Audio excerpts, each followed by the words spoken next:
Hello, welcome to another episode of Fran-Switch. Today was a lot. I did an inspection of my room, filled out like an inspection form, sent it to my building so that they know what's already broken or dusty or whatever, what needs maintenance, so that when we move out, they don't say Phil is broken. There's nothing really broken. This microwave light doesn't turn off. I think everything else works. Just not, I don't know, whatever. Did that, then I had a meeting on the amenities floor, in the clubhouse as they call it, and it's really, really annoying me. I don't know if I've mentioned it, probably not. I haven't mentioned this yet. It really annoys me that there isn't a quiet space to work anywhere in this building besides my room. The conference room is not closed off, so sound gets in. Like, it's not like a glass wall that closes off the room. It's like glass panes that are super artsy, but not a wall. They're just like panes lined up against each other, so the sound just gets in. So the conference room is not soundproof. People can hear me, I can hear people in the lobby. And then on the amenities floor, there's no like individual working space, no little phone booths, nothing. No rooms to go in.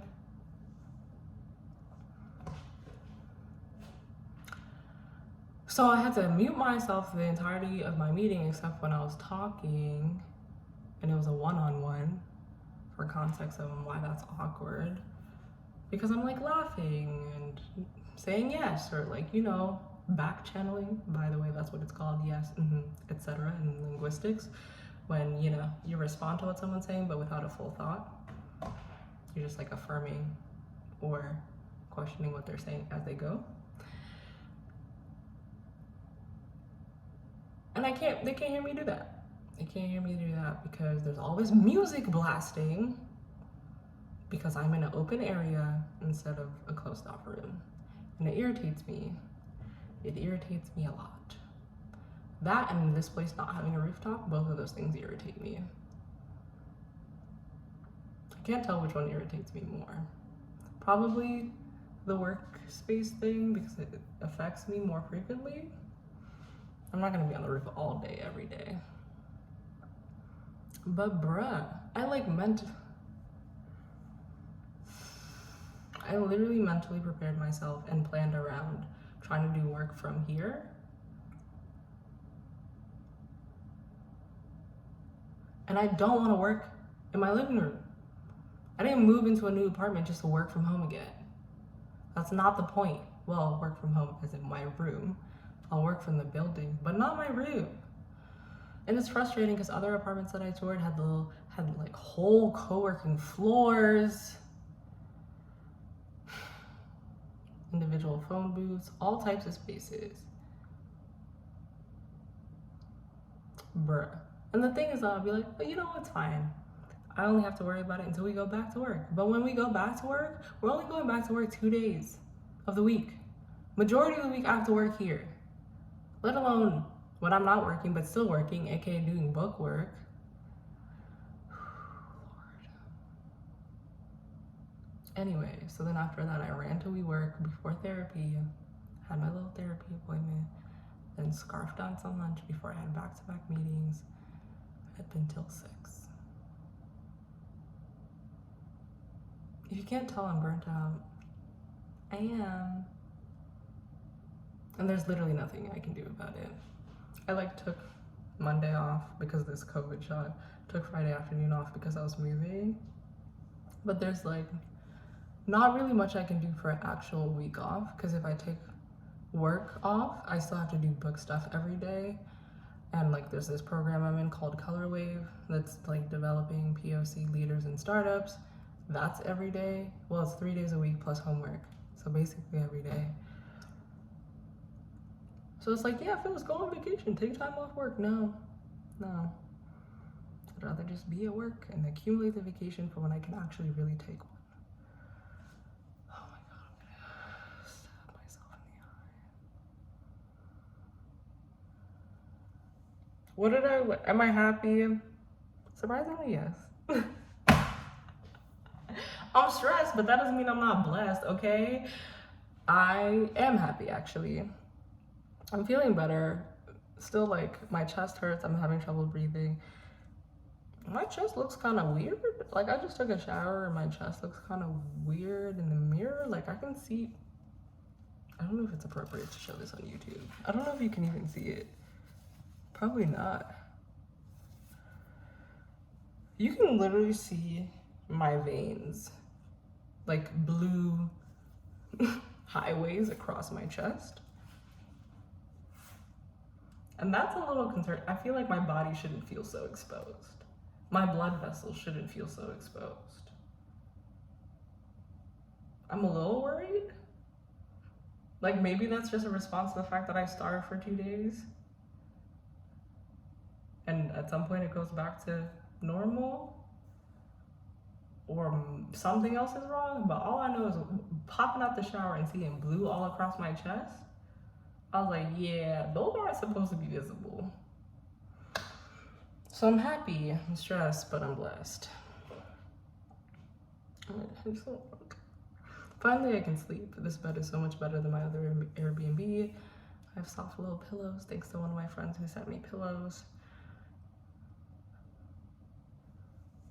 But I literally just need time off, and I'm not gonna get it for 2 months minimum. With the stuff I have to do at work and this program and the book, I'm not gonna get like an actual week off. Probably until Christmas.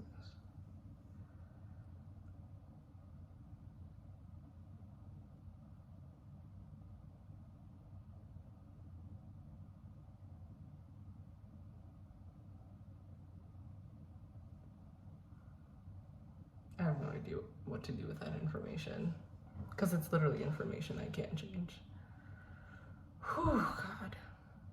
Meditate? Yeah, meditate. I think meditation is the answer.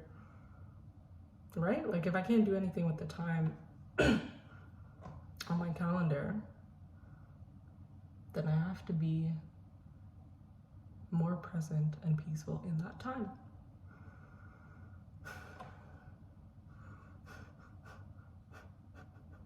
I've been having trouble breathing all day because of the COVID shot, but also because I've been anxious. There's times today I've also literally forgotten to breathe.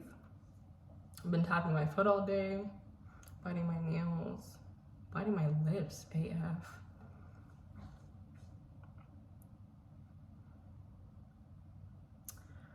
I'll figure it out. Am I fulfilled? Yeah.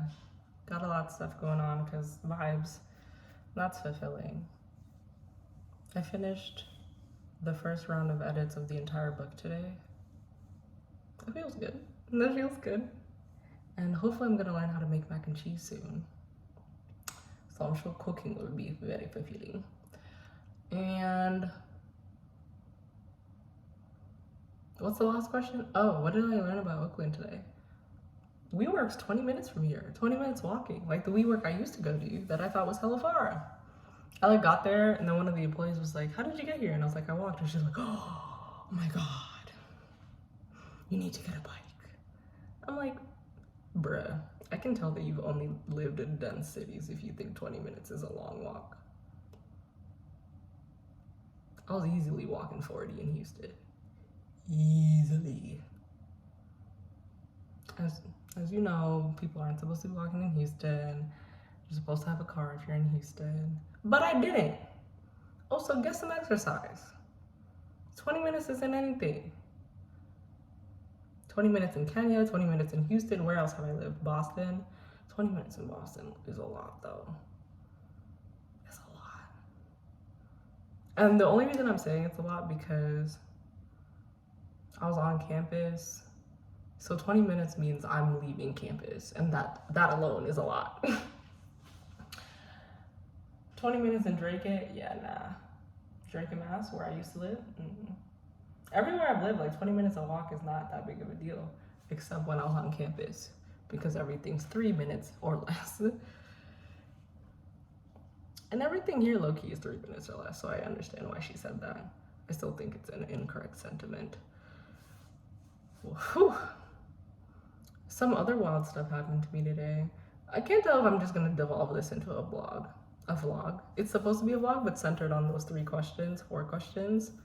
But like other things, I got free sides and toppings at Halal Guys today. I was walking home. I literally left New York. I was standing at an intersection, like waiting for the cross sign. And the guy next to me was like, "Hey, you coming home from school?" And I was like, "No." He's like, "Hey, you never know these days." I was like, "Bruh, no." And then he seemed friendly enough, so we started talking. I normally don't talk to men or strangers because that never ends well. But this ended so well. So I assume this guy's homeless from the vibes I was getting. And he's like, "Oh, like, what are you gonna do?" He just told me about random stuff he was doing. And then he's like, "What are you gonna do?" And I was like, "I'm gonna go get food on my way to Halal Guys."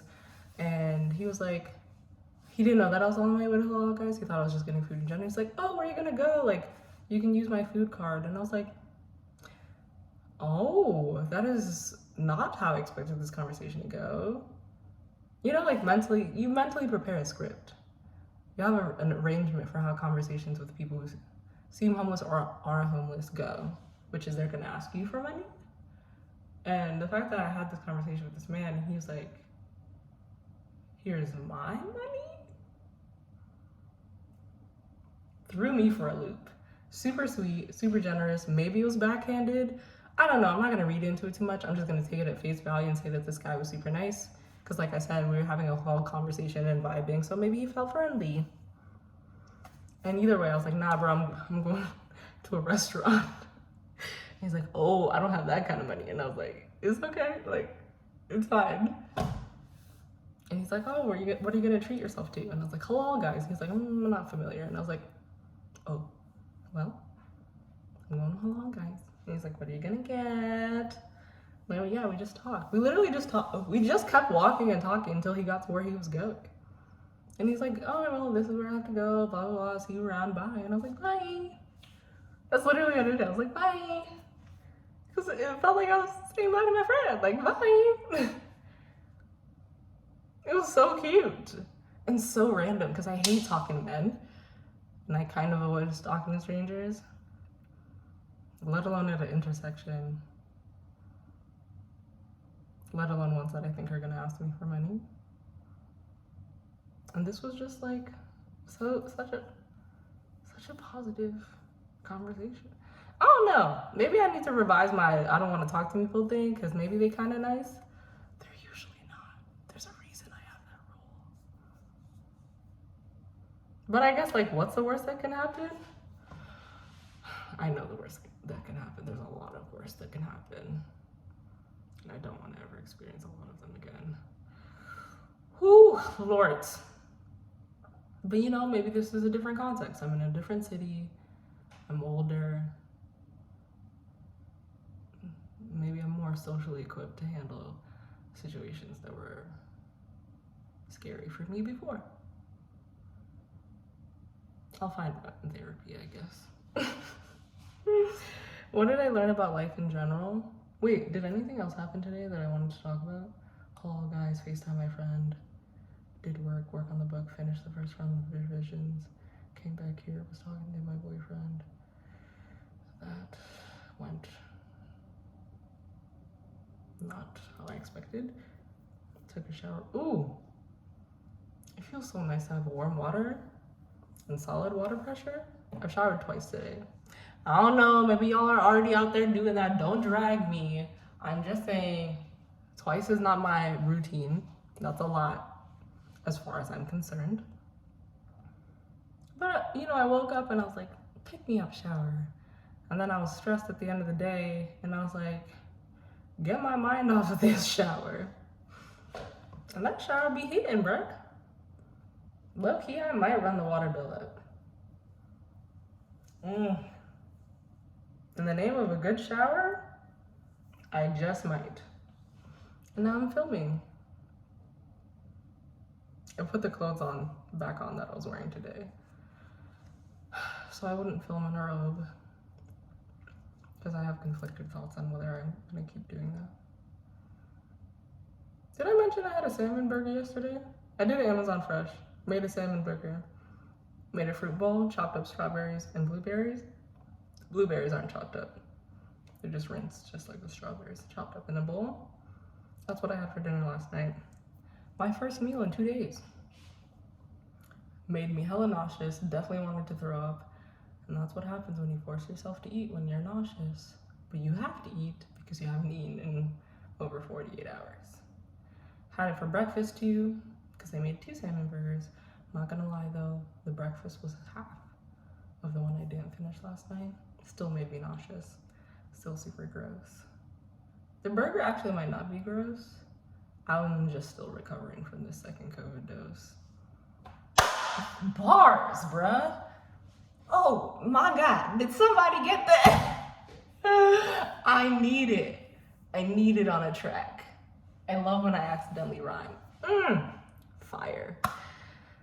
Anyway, and then for lunch I had sweet green. I had a guacamole green salad. I'm kind of getting tired of sweet green, which is a super obnoxious thing to say because sweet green is an incredibly inaccessible, is it a restaurant? Dining establishment to be eating at enough to get tired of? And I acknowledge that. I also acknowledge that I was in a studio Airbnb and my food had to come from somewhere and I was trying to eat healthy. So I'm not gonna apologize for the fact that I ate salad every day. It wasn't even every day, it was like twice a week because I eat the leftovers. I bought a salad today for lunch. I'm going to literally have the leftovers of the salad tomorrow. For breakfast? I should probably figure out breakfast. I'll eat these bananas. For lunch. So it's actually one salad split over 2 days. So I have it like twice a week. But guacamole greens, ooh, real solid. Cobb, whatever, garden cob, so nasty. I told them today, I was like, who do I have to talk to about how nasty that salad was? They're like, ma'am, we don't know. And I'm like, just know that that was disgusting. Ugh. I can't tell if it's the one that they made for me or if it's like that everywhere. And if it is, that needs to come off the menu 9 years ago. And then I had halal guys, which I love. Halal guys, by the way, this is a 20-minute episode. She really has some things to say. It's been a busy day, okay? Thank you for sticking with me. If you did, probably not, statistically. Halal guys, spicy sauce. I know they paid a whole engineering team to figure out how to make it that spicy. Because the spicy density is ridiculous. Like spice per millimeter, insane. And then the interesting thing is that it doesn't like destroy your mouth. Normally when I have things that are way too spicy for me, I feel it forever. My tongue hurts, like it's a lot. But this is like intensely spicy. And then it just flattens out. And then I can't taste it anymore. I can still taste it, but it's not like, I'm not feeling aftershocks of the spice. I can tell that there was something spicy in my mouth, but it's fine, which was so fascinating to experience. What did I learn about life in general today? Ooh, yeah, this is a point. So they've closed off the WeWork floor to the building. So if you enter this work office building, WeWork is on the 3rd and 4th floor, so you have to use the elevator to get to 3rd and 4th. The whole building is not a WeWork. And today I got there, my card wasn't working. I was like, what the fuck? And they're like, oh, sorry, we've changed the access. So only you need your card to use the elevator, and then you need your card again to open the WeWork. And I'm like, okay. So I asked them about it, and they said that a lot of people have been like riding up the elevator with someone and then just following somebody in. So now like upper management at WeWork's like, shut it down. Shut it down everywhere. So that's what I learned about life in general today. Also related, the guy at the desk this woman was like, I don't know why I can't get up the elevator, just like me earlier. Although I asked someone else who was much more helpful. And the guy who got up to help her literally rolled his eyes and tilted his head back as he walked away from helping her in front of me. Like, he's passing me this way. I'm like, bro, you know I'm here and you know I can see you doing that. So it's like one of two things. You wanted to see me doing that, or you don't care that I just saw you do that. both of which are a mistake. Because you shouldn't want me to see you being disrespectful to another Black woman, let alone another human being who's literally just asking you for help, and you are hired, you work here, you show up here every day to day because you're supposed to be helping people. Why would you want me to see that? And then the other option, you don't care if I saw that. That means you definitely don't care about me either. And I'm never gonna ask you for help if I can help it.